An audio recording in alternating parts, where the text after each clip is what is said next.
बंडारू दत्तात्रेय जी, vice chairman श्रीमान Baijnath Rai ji, Shri Rajan ji, Shri captain Abhimanyu जी, सचिव श्रीमान शंकर अग्रवाल जी, सभी श्रमिक संगठनों के प्रतिनिधि, उद्योग जगत के प्रतिनिधि और केंद्र और राज्य के भिन्न भिन्न सरकारों के प्रतिनिधि बंधुगण, ये भारत की श्रम संसद है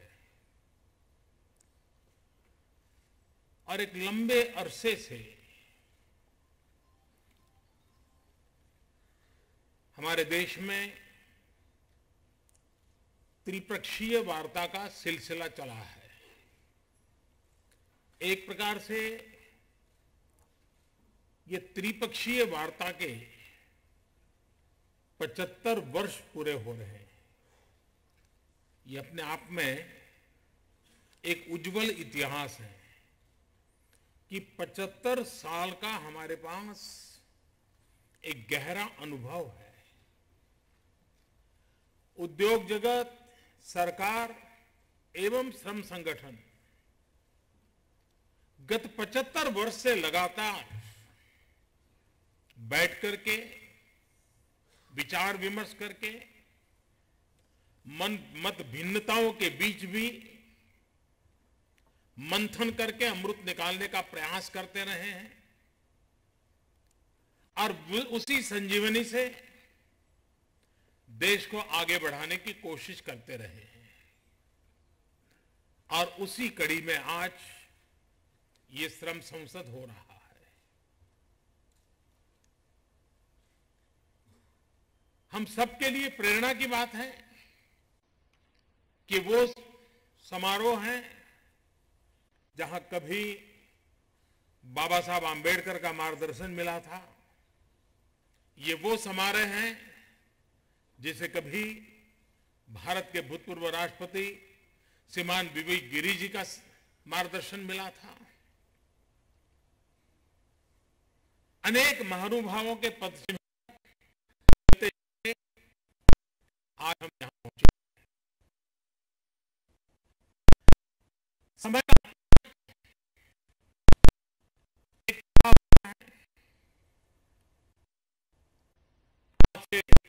70-75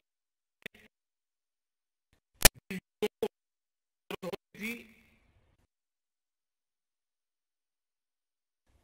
वो आज जरूरत नहीं होगी।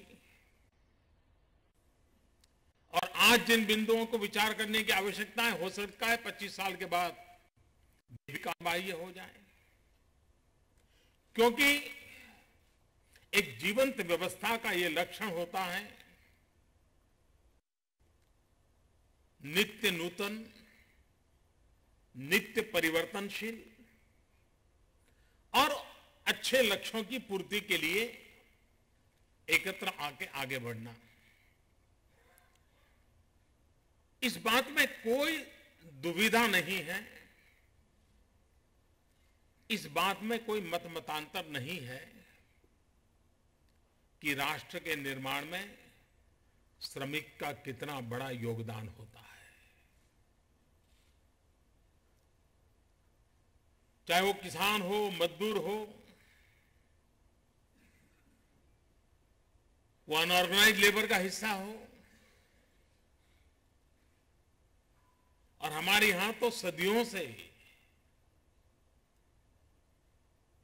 इन सबको एक शब्द से जाना जाता है, विश्वकर्मा। विश्वकर्मा के रूप में जिसको जाना जाता है, माना जाता है।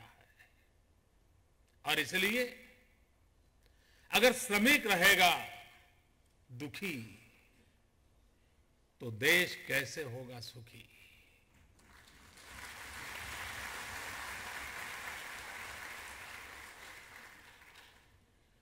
और मैं नहीं मानता हूं कि इन मूलभूत बातों में हम में से किसी में कोई मतभेद है। मैं श्रम को एक महायज्ञ मानता हूं, जिसमें कोट्यावधि लोग अपनी आहुति देते हैं। सिर्फ श्रम की नहीं, कभी कभार तो सपनों की भी आहुति देते हैं, और तब जाकर के किसी और के सपने संजोए जा सकते हैं। अगर एक श्रमिक अपने सपनों को आहुत न करता तो किसी दूसरे के सपने भी संजोए नहीं जा सकते। इतना बड़ा योगदान समाज के इस तबके का होगा।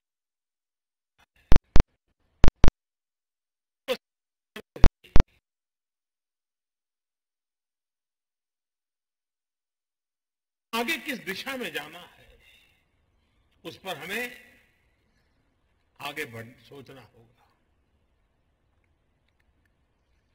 जब तक श्रमिक, मालिक,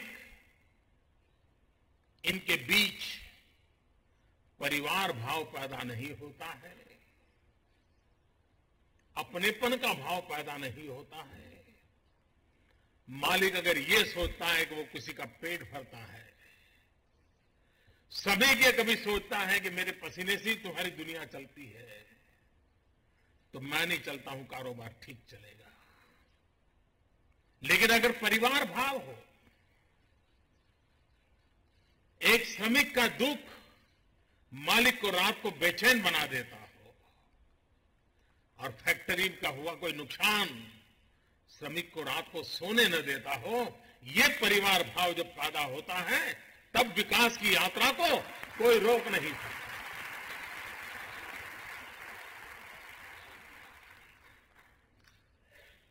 और ये जिम्मेवारी हम जब निभाएंगे, तब जाकर के मैं तो चाहूंगा कभी ये भी सोचा जा सकता है क्या, इन सारे चर्चाओं का कभी वैज्ञानिक तरीके से अध्ययन होने की भी आवश्यकता होती है। ऐसे बड़े उद्योग और ऐसे छोटे उद्योग या मध्यम कद के उद्योग 50 साल पुराने हैं, लेकिन कभी हड़ताल नहीं हुई। क्या कारण होगा? उसको चलाने वाले लोगों की सोच क्या रही होगी? उन्होंने उनके साथ किस प्रकार से नाता जोड़ा है?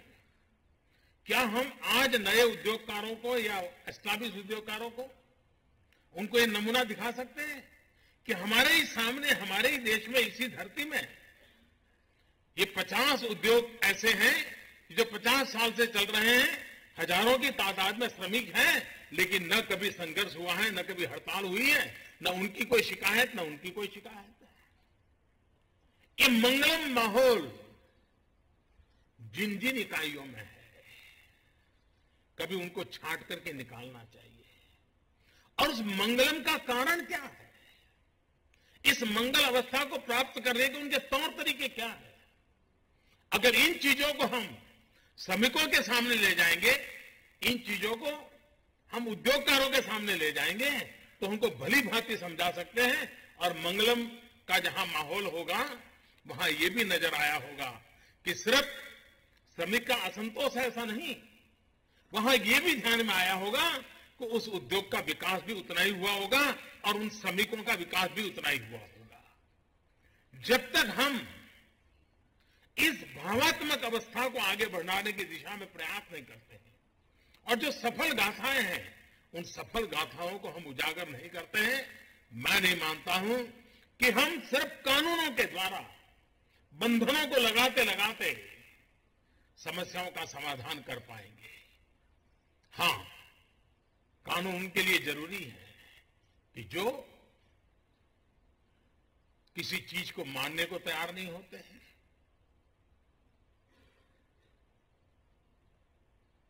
श्रमिक को इंसान भी मानने को तैयार नहीं होते हैं, उनकी सुख सुविधा की बात तो छोड़ दीजिए, उसकी मिनिमम आवश्यकताओं की ओर भी देखने के लिए तैयार नहीं होते। ऐसे लोगों के कानूनों की उतनी ही जरूरत होती है। और इसलिए हम इस व्यवस्था को उस रूप में समझ करके चलाएं। एक सामाजिक दृष्टि से भी हमारे यहां सोचने की बहुत आवश्यकता है। किसी न किसी कारण से हमारे भीतर एक बहुत बड़ी बुराई पनप गई है, हमारी सोच का हिस्सा बन गई है।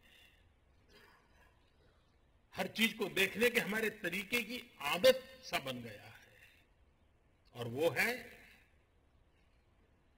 हम कभी भी श्रम करने वाले के प्रति आदर के भाव से देखते ही नहीं।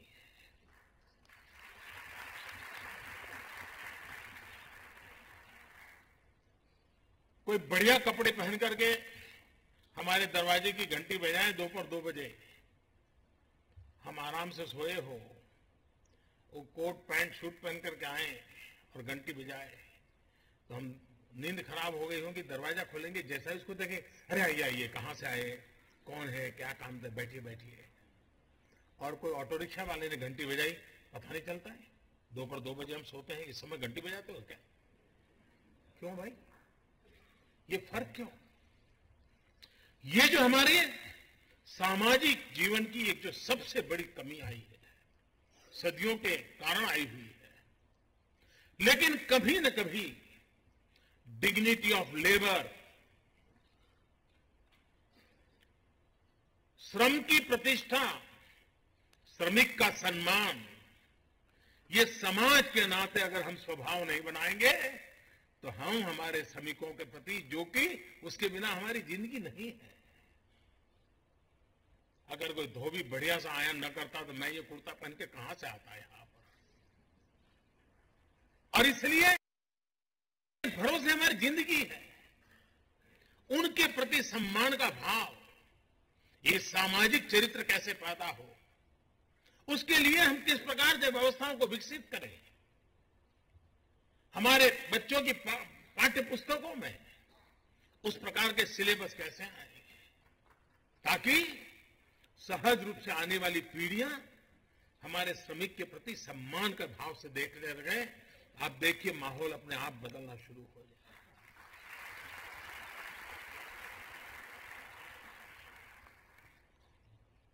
हमारी सरकार को सेवा करने का अवसर मिला है। श्रम संगठनों के साथ लगातार बातचीत चल रही है और त्रिपक्षीय बातचीत के आधार पर ही आगे बढ़ रहे हैं। कई पुरानी गुत्थियां हैं, सुलझानी है, और मुझे विश्वास है कि देश के श्रमिकों के आशीर्वाद से इन गुत्थियों को समझाने में हम सफल होंगे और समस्याओं का समाधान करने में हम कोई न कोई रास्ते खोलते चलेंगे। और सहमति से कानूनों का भी परिवर्तन करना होगा, कानूनों में कोई जोड़ना होगा, कुछ निकालना होगा, वो भी सहमति से करने का प्रयास करते ही रहना चाहिए। और निरंतर प्रक्रिया चलती रही है, आगे भी चलती रहने वाली है। कोई भी सरकार आए, ये कोई आखिरी कार्यक्रम कभी होता नहीं है। और इसलिए मैं समझता हूं कि इस प्रक्रिया का अपना महत्व है। मेरा विश्वास रहा है, मिनिमम गवर्नमेंट, मैक्सिमम गवर्नेंस। और इसलिए ये जो कानूनों के ढेर है, कानूनों का ऐसा कहीं खो जाए इंसान, पता नहीं इतने कानून बनाए के रखे हुए, और हर एक को अपने फायदे वाला कानून ढूंढ सकता है। ऐसी स्थिति है आज। हर कोई उद्योगकार, एक ही कानून में से उद्योगकार को अपने मतलब का निकालना है तो वो भी निकाल सकता है, श्रमिक संगठन को निकालना है तो वो भी निकाल सकता है, और सरकार को निकालना है तो वो भी निकाल सकता है।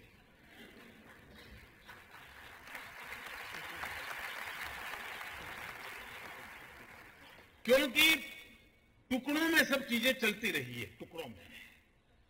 जब तक हम एक एकत्रित भाव से, कॉम्पोजिट भाव से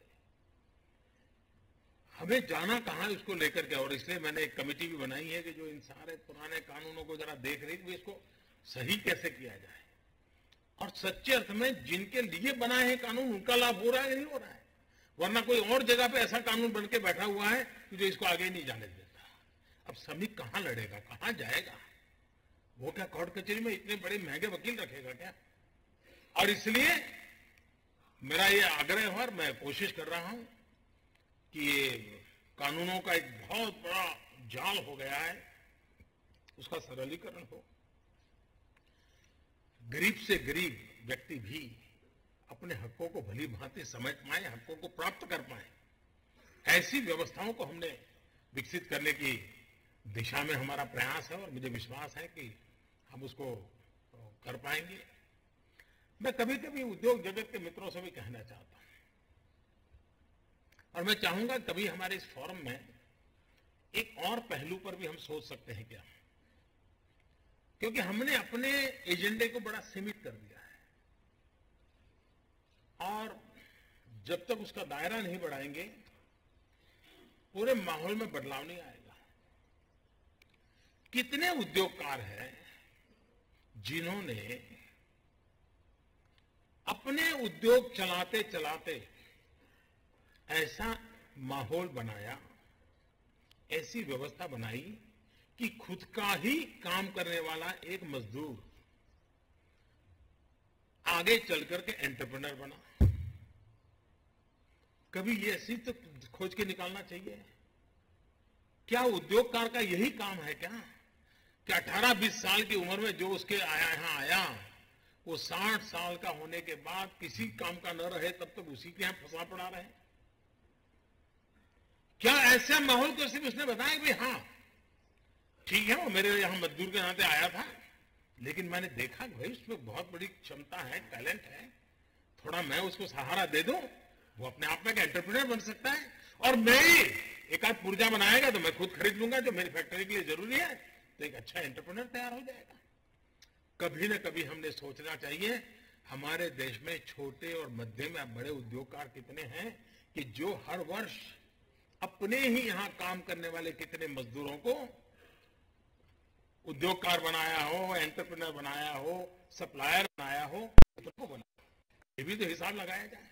उसी प्रकार से हमने देखा है कि आईटी फर्म उसके विकास का मूल कारण क्या है?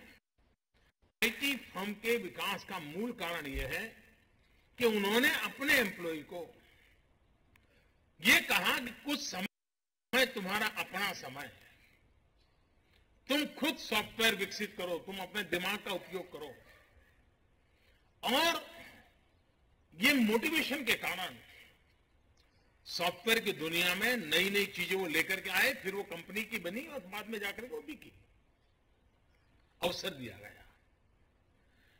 हमारे इतने सारे उद्योग चल रहे हैं, मैन्युफैक्चरिंग का काम करते हैं, केमिकल एक्टिविटी का काम करते हैं, क्या हमने हमारे यहां इस टैलेंट को इनोवेशन के लिए अवसर दिया है क्या? क्या उद्योगकारों को पता है क्या कि जिसको आप अनपढ़ मानते हो, जिसको आप अनस्किल्ड लेबर मानते हो, उसके अंदर भी वो ईश्वर ने ताकत दी है कि वो आपकी फैक्ट्री में एक आध चीज ऐसी बदल देता है कि आपकी प्रोडक्ट की क्वालिटी इतनी बढ़ जाती है, बाजार में बहुत बड़ा मार्केट खड़ा हो जाता है, आप फायदा तो ले लेते हो लेकिन उसके इनोवेशन स्किल को रिकॉग्नाइज नहीं करते हो।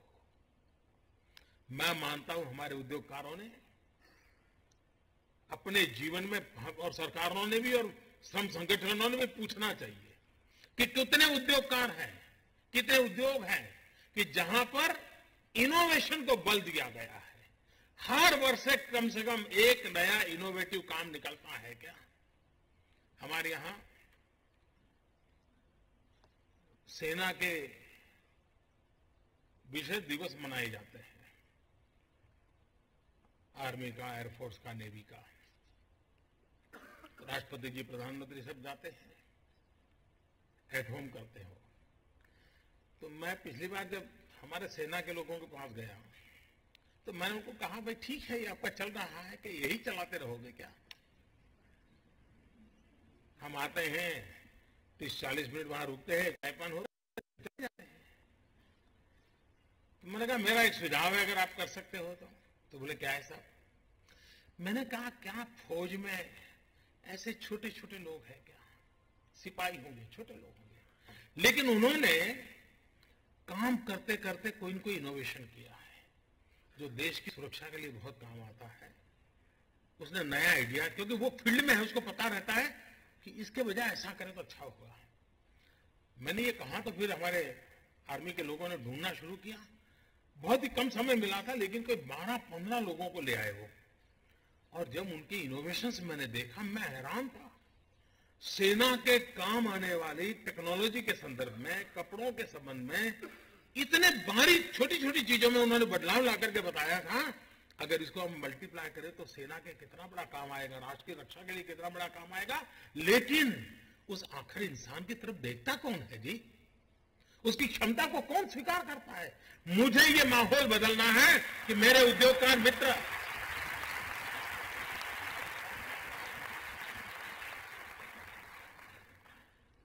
बहुत बड़ी डिग्री लेकर के आया हुआ ही व्यक्ति दुनिया को कुछ देता है, ऐसा नहीं है। छोटा सा छोटा व्यक्ति दुनिया को बहुत कुछ दे करके जाता है, सिर्फ हमारी नजरों की तरफ नहीं होता है। और इसलिए हम एक कल्चर विकसित कर सकते हैं, व्यवस्था विकसित कर सकते हैं कि जिसमें और मैं तो चाहता हूं श्रमिक संगठन भी ऐसे लोगों को सम्मानित करें, उद्योग भी सम्मानित करें, और सरकार भी श्रम संसद के समय इस प्रकार के सामान्य मजदूर ने किए हुए इनोवेशन, जिसने देश का भला किया हो, उसका सम्मान करने का कार्यक्रम करके हम श्रम की प्रतिष्ठा कैसे बढ़ाएं, उस दिशा में हमने आगे बढ़ना चाहिए। हमने एक नए तरीके से चीजों को कैसे सोचना चाहिए, नई चीजों को कैसे बदलाव लाना चाहिए, उस पर सोचने की आवश्यकता है। हमारी कोशिश होनी चाहिए कि मजदूर हमेशा मजदूर क्यों रहे। इसी प्रकार से कुछ लोग ऐसे होते हैं कि पिताजी एक कारखाने में काम करते हैं, बेटा भी साथ जाना शुरू कर दिया, और वहीं काम करते करते करते एक आध चीज सीख लेता है और अपनी गाड़ी चला लेता है। उसके पास ऑफिशियल कोई डिग्री नहीं होती है, कोई सर्टिफिकेट नहीं होता है, और उसके लिए वो हमेशा उस उद्योगकार की कृपा पर जीने के लिए मजबूर हो जाता है। इससे बड़ा शोषण क्या हो सकता है कि उसको जो जिसके यहां उसके पिताजी काम करते थे, अब उसको वहीं पर काम करना पड़ रहा है। क्यों?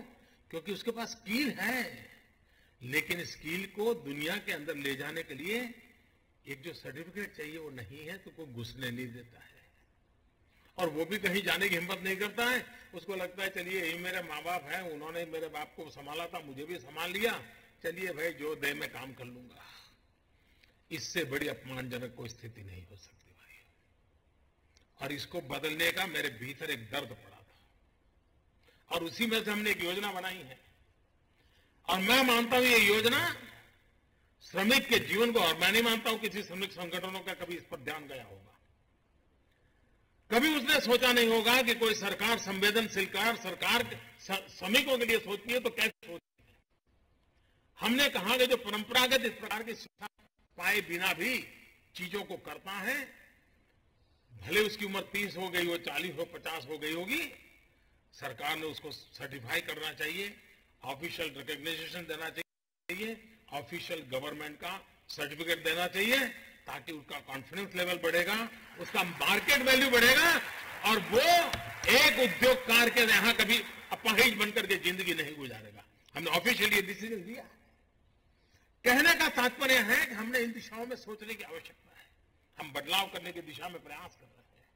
उसी प्रकार से एक बात की ओर ध्यान देने की मैं आवश्यकता समझता हूं, इसको कोई गलत अर्थ ना निकाले, कोई बुरा ना माने। कभी कभार जब चर्चा होती है कि उद्योग की भलाई, ये बात ठीक है कि देश की भलाई के लिए उद्योगों का विकास आवश्यक है। उद्योग की भलाई और उद्योगपति की भलाई, इसमें बहुत ही बारीक रेखा होती है।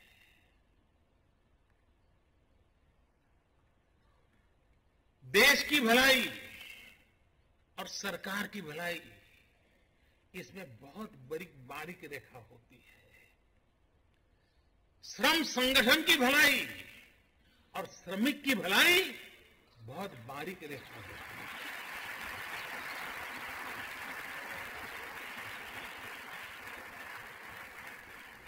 और इसलिए इस बारीक रेखा की नजाकत तो हो। कभी कभार उद्योग बचाना चाहते हैं, लेकिन सचमुच में कभी कभार हम उद्योगपति को बचा लेते हैं। कभी कभार हम बात तो कर लेते हैं देश को बचाने की, लेकिन कोशिश सरकारों बचाने की करते हैं। और उसी प्रकार से कभी कभार हम बात श्रमिक की करते हैं, लेकिन हम कोशिश हमारे श्रम संगठन की सुरक्षा की करते हैं। हम तीनों पार्टनर यहां बैठे हैं, हम तीनों पार्टनर यहां बैठे हैं, और तीनों ने इस बारीक रेखा की मर्यादाओं को स्वीकार करना होगा, लेटर एंड स्पिरिट में स्वीकार करना होगा। तब मैं मानता हूं श्रमिक का भी भला होगा, देश के उद्योग के विकास की यात्रा भी चलेगी, और देश का भी भला होगा। सरकारों की भलाई के लिए नहीं चलता है।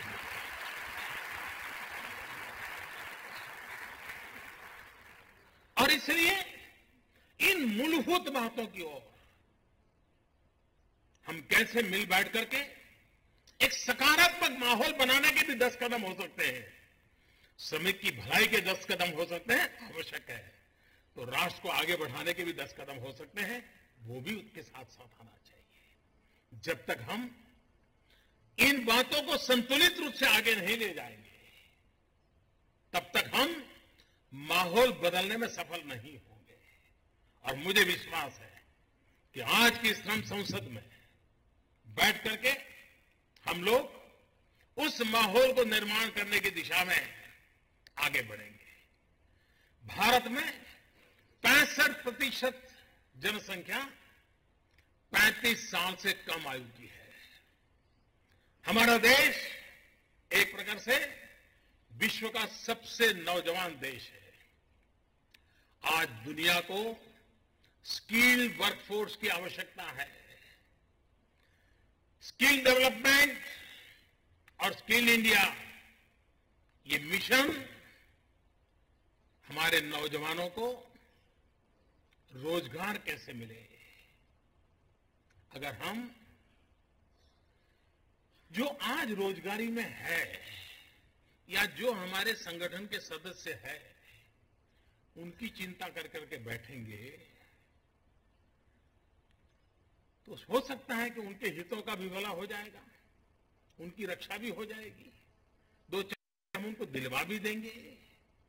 लेकिन यहां बैठा हुआ कोई व्यक्ति ऐसी सीमित सोच वाला नहीं है, ये मेरा विश्वास है।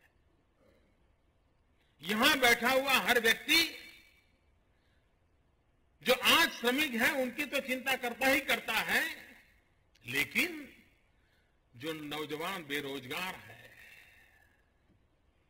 जिनको कहीं न कहीं काम मिल जाए इसकी उसको तलाश है, हमें उनके दरवाजे बंद करने का कोई हक नहीं है।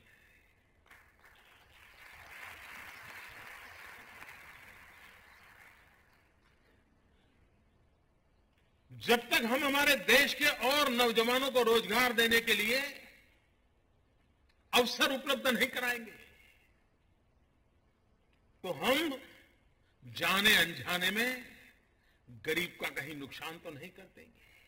हो सकता है वो आज गरीब है, श्रमिक नहीं बन पाया है, वो दरवाजे पर दस्तक है, और इसलिए सरकार ने इनिशिएटिव लिया है अप्रेंटिसशिप को प्रोत्साहन देना। हमें जानकारी करानी होगी। हम सबको लगता है हमारा देश आगे बढ़ना चाहिए, और कभी पीछे रहता है तो हम ही लोग कहते हैं देखो बातें बड़ी करते थे, वो तो यहां पहुंच गए, ये तो यहां रह गए। ये हम करते ही हैं। लेकिन जो पहुंचे हैं आज चीन के अंदर, जो कि साम्यवादी विचार से चलने वाले मूलभूत तो लोग हैं, चीन के अंदर 2 करोड़ अप्रेंटिसशिप पर लोग काम कर रहे हैं। चीन के अंदर, जापान में 1 करोड़ लोग अप्रेंटिसशिप में काम कर रहे हैं। जर्मनी देश के किसी राज्य से भी छोटा देश है, वहां पर 30 लाख लोग अप्रेंटिस के रूप में काम कर रहे हैं। लेकिन मुझे आज दुख के साथ कहना चाहिए 125 करोड़ का हिंदुस्तान, सिर्फ 3 लाख लोग अप्रेंटिसशिप पर काम कर रहे हैं। मेरे नौजवानों का क्या होगा मैं पूछना चाहता हूं। मैं सभी श्रमिक संगठनों से पूछना चाहता हूं, क्या इन नौजवानों को रोजगार मिलना चाहिए कि नहीं मिलना चाहिए? इन नौजवानों के लिए अवसर खुलने चाहिए कि नहीं खुलने चाहिए? और भारत को आगे बढ़ाना है तो हमारे स्किल को काम में लाने के लिए ये हमें अवसर देना पड़ेगा। सरकारों ने, उद्योगकारों ने भी सोचना होगा, इसलिए कि कानून के दायरे में फंस जाएंगे, इसलिए कोई अप्रेंटिसशिप किसी को देनी नहीं, किसी नौजवान को अवसर नहीं देना। ये उद्योगकार जो दरवाजे बंद करके बैठे हैं, मैं नहीं मानता हूं ये लंबे अरसे तक दरवाजे बंद करके बैठ पाएंगे। देश का नौजवान लंबे अरसे तक इंतजार नहीं करेगा। और इसलिए मैं उद्योगकारों को विशेष रूप से आग्रह करता हूं कि आपका दायित्व बनता है, मुनाफा कम होगा, लेकिन अगर इतनी मात्रा में आपके यहां श्रमिक हैं तो इतनी मात्रा में अप्रेंटिसशिप ये आपके सोशल रिस्पॉन्सिबिलिटी का हिस्सा बनना चाहिए। और इस प्रकार से क्या हम सपना नहीं दे सकते? 2 करोड़ कर न पाए, ठीक है, जब कर पाएंगे कर पाएंगे। अभी कम से कम 3 लाख में से 20 लाख अप्रेंटिसशिप पर जा सकते हैं हम। क्या कम से कम इतना तो करें? करोड़ों नौजवानों को रोजगार चाहिए, कहीं से तो शुरू करें। और इसलिए मैं चाहूंगा कि जो श्रमिक आज हैं उनकी चिंता करने वाले लोगों का ये भी दायित्व है कि जिनकी श्रमिक बनने की संभावना है, उनकी जिंदगी की भी चिंता उस नौजवान की भी करने की आवश्यकता है जो गरीबी है। पिछले 16 अक्टूबर को हमने श्रमेव जयते के अभियान की शुरुआत की थी। ये सर्वांगीण प्रयास है हमारा। जिन सुधारों की शुरुआत हमने की उनकी प्रगति आप सबके नजर में है। यूनिवर्सल अकाउंट नंबर यूएएन, इसके माध्यम से प्रोविडेंट फंड के अकाउंट पोर्टेबल हो गए हैं, बल्कि लगभग 4 करोड़ 67 लाख मजदूरों को डिजिटल नेटवर्क के प्लेटफॉर्म का ऑलरेडी लाभ मिलना शुरू हो गया है। पीएफ ऑनलाइन लाभ ले सक रहा है। ये चीजें नहीं थी, इन चीजों का वो लाभ ले रहा है। यही तो श्रमिक को एम्पावर करने के लिए टेक्नोलॉजी का सदुपयोग करने का प्रयास किया। जब हम सरकार में आए, हमारे देश में कई लोग ऐसे थे कि जिनको 50 रुपया पेंशन मिलता था, 80 रुपया पेंशन मिलता था, 100 रुपया पेंशन मिलता था। कुछ लोग तो पेंशन लेने के लिए जाते नहीं थे क्योंकि पेंशन से ऑटो रिक्शा का खर्चा ज्यादा होता था। इस देश में करीब करीब 20 लाख से अधिक ऐसे श्रमिक थे जिनको 50 रुपया, 100 रुपया, 200 रुपया पेंशन मिलता था। हमने आकर के बहुत बड़ा आर्थिक बोझ लगा है, सबके लिए मिनिमम पेंशन 1000 रुपया कर दिया। मैं आशा करता हूं कि हमारे श्रमिक संगठन ये हमारा जो प्रोएक्टिव इनिशिएटिव है उसके प्रति भी उस भाव से देखें ताकि हम सबको मिलकर के दौड़ने का आनंद आ जाए, 4 नई चीजें करने का उमंग आ जाए, क्योंकि हमें चलना वही है। और मैं मानता हूं अगर इस देश में इतने सारे प्रधानमंत्री हो गए होंगे, लेकिन श्रमिकों का किसी एक प्रधानमंत्री पर सबसे ज्यादा हक है तो पर है, क्योंकि मैं उसी बिरादर से निकल के आया हूं। मैंने गरीबी देखी है और इसलिए गरीब के हाल को समझने के लिए मुझे कैमरामैन को लेकर के जाने की जरूरत नहीं पड़ती है। मैं उसको भली भांति समझ पाता हूं। और इसलिए जो बातें मैं बता रहा हूं, भीतर एक आग है, कुछ करना है। गांव, गरीब, किसान, मजदूर, वंचित, दलित, पीड़ित, शोषित, उनके लिए कुछ करना है। लेकिन हर एक के करने की सोच अलग होगी, रास्ते अलग होंगे। हमारी एक अलग सोच है, अलग रास्ते हैं, लेकिन लक्ष्य यही है कि मेरे देश के मजदूर का भला हो, मेरे देश के गरीब का भला हो, मेरे देश के किसानों का भला हो। ये सपने लेकर के हम चल पड़े हैं। और इसलिए जैसे मैंने कहा, हमने अप्रेंटिस एक्ट में सुधार किया, हमने ऑन द जॉब ट्रेनिंग के मौके बढ़ा गए हैं। उस दिशा में हमने काम किया है। आज हमने हेल्थ को सेक्टर को ESIC के 2.0 स्कीम को लॉन्च किया है। हम कभी कभार ये तो देखते हैं कि भाई क्या मिलना चाहिए, लेकिन कैसे मिले, मिल रहा है कि नहीं मिल रहा है, उसके लिए न सरकारों को फुर्सत है न श्रमिक संगठनों को फुर्सत है। उनको तो लगता है देखो यार कागज पे दिखा दे ये तुमको दिलवा दिया कि नहीं दिलवा दिया। वो श्रमिक भी बड़ा खुश है, यार मैं इसका मेंबर बन गया हूं, मेरा काम हो गया। मैं स्थिति को बदलना चाहता हूं। मैं श्रमिक संगठन और सरकार की पार्टनरशिप से आगे बढ़ना चाहता हूं, कंधे से कंधा मिलाकर के आगे चढ़ना चाहता हूं। और अगर हमने ये अस्पतालों की व्यवस्था को बदलने की दिशा में काम किया, अब छोटा निर्णय है कि भाई हर दिन चद्दर बदलो। अब मुझे बताइए, हेल्थ की दृष्टि से, हाइजीन की दृष्टि से, ये सब जानते हैं कि बदलनी चाहिए और लोग मानते होंगे बदल, लेकिन हमको मालूम है कि नहीं बदलते। ठीक है, आया है पेशेंट तो आया। आखिरकार मुझे रास्ता खोजना पड़ा। मैंने कहा हर दिन की चद्दर का कलर ही अलग होगा, पेशेंट को पता चलेगा चद्दर बदली कि नहीं बदली।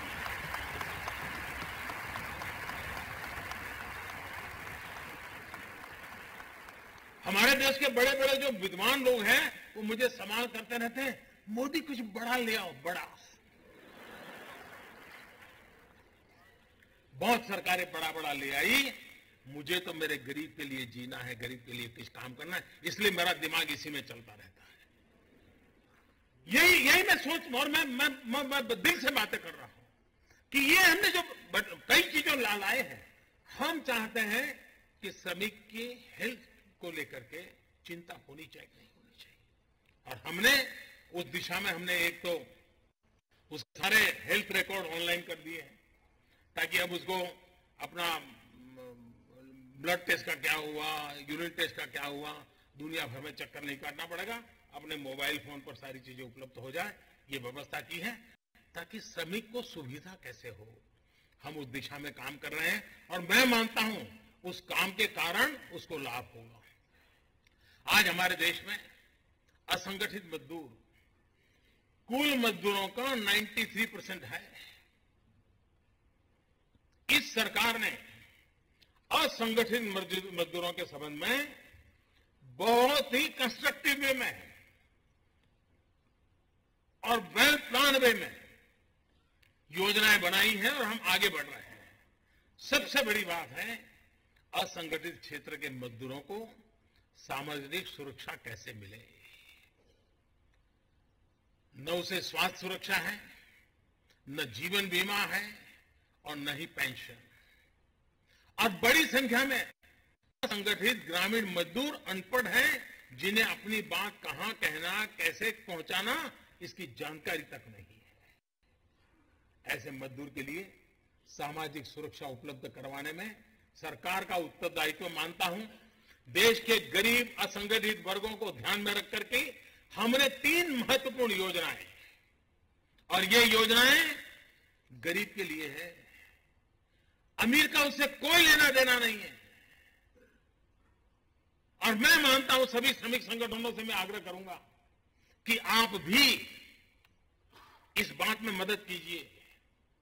अगर किसी के घर में, हम कई यहां संगठन हैं जो असंगठित मजदूरों का काम करते हैं, कुछ लोग हैं जो घरों में बर्तन साफ करने वाले लोग होते हैं, उनका संगठन चलाते हैं। क्या हम कोशिश नहीं करें कि उसके मालिकों को मिलकर के कहें कि भाई आपके यहाँ ये लड़का कपड़े धोता है, बर्तन साफ करता है, या खाना पकाता है, या गाड़ी चलाता है, या आपका धोबी है, इसके लिए ये सरकार की स्कीम है, आप एक मालिक हो, इसके लिए इतना पैसा बैंक में डालो, उसका जीवन भला हो जाएगा। मैं मानता हूं हर कोई इसको करेगा। हम मध्यम वर्ग के लोगों को भी अगर समझाएंगे कि भाई तुम्हारे साथ काम करने वाले जो गरीब लोग हैं उनको इस स्कीम का फायदा तुम दो, तुम्हें कोई महंगा नहीं पड़ने वाला है, तुम्हारे लिए तो एक 5 स्टार होटल का एक खाने से ज्यादा खर्चा नहीं है, लेकिन उस गरीब की तो जिंदगी बदल जाएगी। और इसलिए हमने अटल पेंशन योजना, प्रधानमंत्री सुरक्षा बीमा योजना, प्रधानमंत्री जीवन ज्योति बीमा योजना, और मैं बताऊं यानी 1 महीने का 1 रुपया, 12 महीने का 12 रुपया, एक स्कीम ऐसी है, एक दिन का सिर्फ 80-90 पैसा, साल भर का 330 रुपया, लेकिन उसको जीवन भर उसकी व्यवस्था मिल सकती है। ये काम उसके मालिक जिसके यहां वो काम करता है वो कर सकते हैं। और श्रमिक संगठन एक सामाजिक काम के तौर पर इस बात को आगे बढ़ा सकते हैं। सरकार से कंधे से कंधा मिलाकर काम करेंगे। मुझे लगता है कि इसका उसको फायदा होगा और हमने ये फायदा दिलवाना चाहिए। व्यवस्थाएं हैं, योजनाएं हैं। अटल पेंशन योजना अगर आज से उसको जोड़ दिया जाए, समझा दिया जाए, उसका तो जीवन धन्य हो जाएगा। भाई चलो 60 साल के बाद मुझे ये लाभ मिलेगा। मैं समझता हूं कि हम एक सामाजिक चेतना जगाने का भी काम करें, सामाजिक बदलाव का भी काम करें और उस काम को आगे बढ़ाएंगे तो मैं समझता हूं बहुत सारी बातें हम कर पाएंगे। कई विषय है जिसको मैं आपके सामने रखता ही चला जाता हूं, लेकिन मुझे विश्वास है कि श्रम संसद के अंदर जो कुछ भी महत्वपूर्ण चर्चाएं हो रही है, हमारे वित्त मंत्री और उनकी एक कमेटी बनी है जो उनको सुन रही है और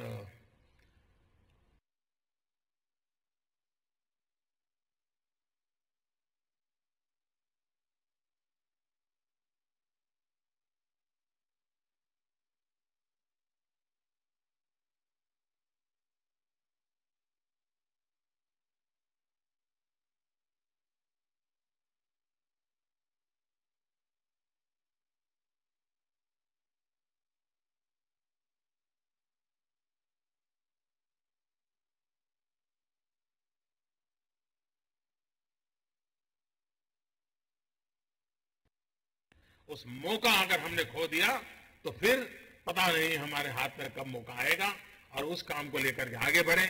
इसी एक अपेक्षा के साथ मेरी इस श्रम सांसद को हृदयपूर्वक बहुत बहुत शुभकामनाएं हैं। उत्तम परिणाम निकलेंगे इस भरोसे के साथ और साथ मिलकर के आगे चलेंगे इस विश्वास के साथ। बहुत बहुत धन्यवाद। खबरों की दुनिया में आइए, हमारे साथ कहीं भी और कभी भी जुड़िए। हम मिलेंगे फेसबुक पर, हम दिखेंगे यूट्यूब पर, हमें फॉलो कीजिए ट्विटर पर। खबरों के साथ बने रहिए रात दिन।